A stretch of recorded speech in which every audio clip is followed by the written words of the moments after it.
दोस्तों चलिए एक बार फिर आपका शब्द की परिभाषा चैनल में स्वागत है। शब्द की परिभाषा चैनल का शुरुआत हमने शब्द के एक एक शब्द के विश्लेषण के द्वारा समझाने के लिए किया था कि शब्द और उसके प्रभाव क्या होते हैं। तो उसी संदर्भ में चलते हुए हम लोग आज एक शब्द लेते हैं बॉडी। बॉडी का एक्चुअल मीनिंग हम लोग अभी तक समझते हैं कि बॉडी का मतलब है जो पार्ट्स है यही है शरीर। तो इसका सिर्फ मतलब शरीर से नहीं है कि बॉडी का मतलब शरीर हो गया तो कंप्लीट हो गए आप। इस बॉडी के अंदर कुछ चीज़ें होती है जो हमें रिक्वायरमेंट होती है। वो जब तक वो सब सारी चीज़ें इसमें नहीं आएंगी, जैसे किसी भी चीज़ को बनाने में कुछ चीज़ें रिक्वायरमेंट होती है जो लगता है। आप कोई भी डिवाइस ले लीजिए, किसी भी तरह का एथी ले लीजिए, तो उस वस्तु तो उसकी ज़रूरतें होती है कुछ जो आपको पूर्ण करनी पड़ती है, तब जाके वो कंप्लीट होता है। अभी क्या है कि आधा से अधूरा बॉडी लेके घूमने वाले लोग भरे पड़े हैं, जिनके पास सिर्फ आधा अधूरा ही बॉडी है, लेकिन उनको लगता है कि हम पूर्ण हैं। क्योंकि बॉडी का जो ऊपर का पार्ट है, यहाँ से ऊपर का पार्ट है, मेन पार्ट यही है। क्योंकि आप देखेंगे कि इसके नीचे हम लोग 10,000, 20,000, 50,000 तक का कपड़ा पहन लें, लेकिन फिर भी अगर कमाने जाते हैं तो 200-400 रुपये से ज़्यादा आपको नहीं मिलेगा। लेकिन इसके ऊपर देखिए कितना सस्ता है, 1.5 रुपये का शैम्पू लगाते हैं और 1.5 अरब के चेक पर साइन करते हैं कि वो हमारा है। तो सबसे बॉडी का अहम पार्ट ये इससे ऊपर ही है, क्योंकि इसी में देखने, सुनने, इसी में कहने, बोलने की जितनी भी क्षमताएँ हैं इससे ऊपर है।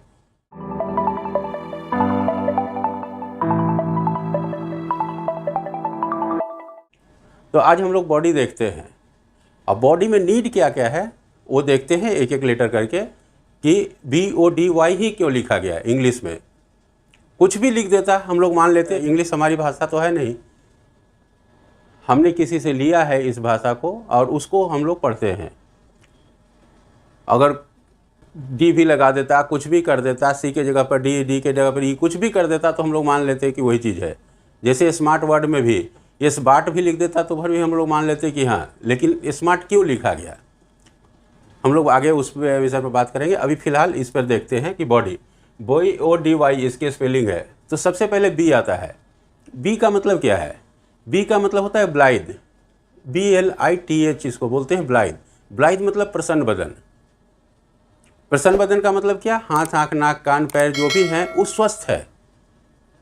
हाथ अपने कार्य की क्षमता के लिए ठीक है, पैर अपनी क्षमता में ठीक है, आँख अपनी क्षमता पे, कान अपनी क्षमता, सारे जो बॉडी है वो ये सारे पार्ट्स जो है अपने अपने क्षमता में सक्षम है, वो कार्य करने के लिए पूर्ण रूप से तैयार है। इसी को बोलते हैं ब्लाइद। B मतलब ब्लाइद, प्रसन्न बदन या प्रसन्नचित्त। ठीक है। दूसरा होता है O का मतलब होता है OOMPH, ओम्फ मतलब जो ऊर्जावान हो और जिसमें जान हो, मतलब जो एनर्जेटिक हो। ठीक है, जो एनर्जेटिक हो और जिसमें उत्साह भरा हो, कोई भी कार्य करने के लिए उत्साहित हो। उत्साह में होता है कि उत्कर्ष पर हो, सकारात्मक का प्रवाह। उत्साह मीन्स उत्कर्ष पर हो, सकारात्मक का प्रवाह, उसी को उत्साह कहते हैं। जिसके अंदर उत्कर्ष पर रहेगा, सकारात्मकता उसकी प्रवाह होती रहेगी, उसमें उत्साह की कभी भी कमी नहीं आएगी। वो मतलब OOMPH मतलब जो ऊर्जावान हो, अजान हो। D डिजायर, जिसमें इच्छा, अभिलाषा, आकांक्षा हो, कुछ करने की चाहत हो, कुछ करना चाहता हो, कुछ उसकी इच्छा हो। तो D क्या है? डिजायर, जिसमें इच्छा, अभिलाषा, आकांक्षा हो। Y यारे मतलब दक्ष और निपुण, जो किसी भी कार्य को करने में पूर्ण रूप से इफिशिएंट है, तो उसको कहते हैं यारे, यानी दक्ष और निपुण। BODY यानी जब ये चारों चीज़ हमारे अंदर रहेगा, B ब्लाइद रहेगा, प्रसन्न बदन, O ओम्फ एनर्जेटिक, ऊर्जावान हम रहेंगे, D डिजायर, इच्छा, अभिलाषा, आकांक्षा रहेगी, Y एयर यानी कि दक्ष और निपुण रहेंगे, तब जाके हमारी बॉडी कंप्लीट होती है। प्रॉब्लम कहाँ पे आ रहा है कि हम आधा अधूरा बॉडी लेके घूम रहे हैं। B तो है, ब्लाइद है, प्रसन्न बदन है, लेकिन हम प्रसन्नचित्त नहीं हैं, हम खुश नहीं हैं, किसी कार्य को करने में हमें प्रसन्नता नहीं हो रही है। सिर्फ हाथ, आँख, नाक, कान, पैर हमारे सही है, लेकिन ये अपने अनुसार से कार्य नहीं कर रहे हैं, क्योंकि जब तक हम कंट्रोलिंग नहीं देंगे इनको तब तक ये कुछ नहीं करते। तो शरीर सिर्फ सही है मेरा, लेकिन मन प्रसन्नचित नहीं है, इसीलिए हम इस शरीर से कुछ नहीं काम ले पा रहे हैं, इसे सिर्फ और सिर्फ आराम दे रहे हैं। ओ, या तो ओ की कमी है, एनर्जेटिक नहीं है, ऊर्जावान नहीं है, इसमें उत्साह की कमी है। अगर बी ब्लाइथ प्रसन्न बदन है, प्रसन्नचित भी है, फिर भी उत्साह की कमी है,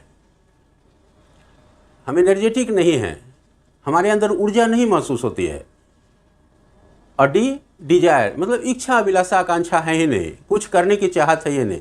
मैंने जस्ट लाइक इसको लाश बोलते हैं, यानी कि जिसके अंदर न लगन हो न प्रयास हो, न कोई लगन है, न चाहत है, न प्रयास करता हो उस चीज़ को सीखने की या उस चीज़ को करने की, तो वो भी एक तरह से समझिए कि आप आधा अधूरा अवाई यार है, यानी कि आप न दक्ष है न निपुण है, किसी भी कार्य करने में आप सक्षम नहीं हैं। तो इसको गौर से देखेंगे तो एक कंप्लीट बॉडी है। अगर कंप्लीट बॉडी आपका होगा तो BODY ये चारों चीज़ आपके अंदर होगा। आपके पास प्रसन्न बदन भी है, आप प्रसन्नचित भी हैं, ओ ऊर्जावान भी हैं, डी डिजायर इच्छा, अभिलाषा, आकांक्षा भी है, कुछ करने की चाहत भी है, कुछ दायित्व भी है आपके पास, और यारे आप दक्ष और निपुण भी हैं। तो ये कंप्लीट बॉडी हो गया।